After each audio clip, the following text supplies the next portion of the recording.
ಅದಕ್ಕೆ ಜಾಗೃತಿ ಕಾರ್ಯಕ್ರಮ. ರಸಗೊಬ್ಬರ ಅಂದರೆ ನಿಮ್ಮ ಭಾಷೆಯಲ್ಲಿ ಹೇಳೋದಾದ್ರೆ ಗೌರ್ಮೆಂಟ್ ಗೊಬ್ಬರ, ಗೊತ್ತಾಯ್ತಲ್ಲ ಎಲ್ರಿಗೂ. ಗೌರ್ಮೆಂಟ್ ಗೊಬ್ಬರ ಕಲಬೆರಕೆ ಅಂತಾರೆ. ನಾವು ಯಾವ ಪದಾರ್ಥ ಇರಬೇಕು ಸ್ವಲ್ಪ ಭೂಮಿನೂ ಚೆನ್ನಾಗಿರ್ತದೆ, ಬೆಳೆನೂ ಫಲವತ್ತಾಗಿ ಆಗಿರ್ಬೋದು, ಅಥವಾ ಇಂಥ ರಾಸಾಯನಿಕದಲ್ಲಾದರೂ ಸಹ ಆಗಿರ್ಬೋದು. ಅಂತಂದರೆ ಮಾರ್ಕೆಟ್ಗೆ ಬಂದಾದ್ಮೇಲೆ ಕಲಬೆರಕೆ ಆಗ್ತದೆ. ಆದರೆ ಉತ್ಪಾದನಾ ಹಂತದಲ್ಲಿ ಕಲಬೆರಕೆ ಆಗೋದು ಸ್ವಲ್ಪ ಕಡಿಮೆ. ಯಾಕಂದರೆ ಉತ್ಪಾದನಾ ಹಂತದಲ್ಲಿ ಇನ್ಸ್ಪೆಕ್ಟರ್ಸ್ ಇರ್ತಾರೆ, ಅದಕ್ಕೆ ಆದಂಥ ಒಂದು ಕ್ವಾಲಿಟಿ ಕಂಟ್ರೋಲ್ ಟೀಮ್ ಅಂತ ಇರ್ತದೆ.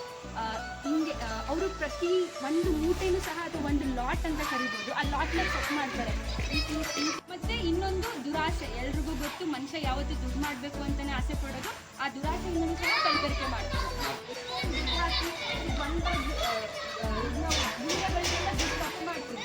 ಅಷ್ಟೆಲ್ಲ ಖರ್ಚು ಮಾಡಿಕೊಂಡ್ರೆ ನನಗೆ ನಷ್ಟ ಆದರೆ ಯಾರಾದರೂ ನಷ್ಟ ಇಷ್ಟಪಡ್ತಾರೆ, ಕೊಟ್ಬಿಡೋದು, ದುಡ್ಡು ನಾವು ಹೆಚ್ಚಿಗೆ ಮಾಡ್ಕೊಳ್ಳೋದು. ಕಲಬೆರಕೆ ಆಗಿದೆ ಅಂತ. ಮತ್ತು ತಣ್ಣಗೈತೆ.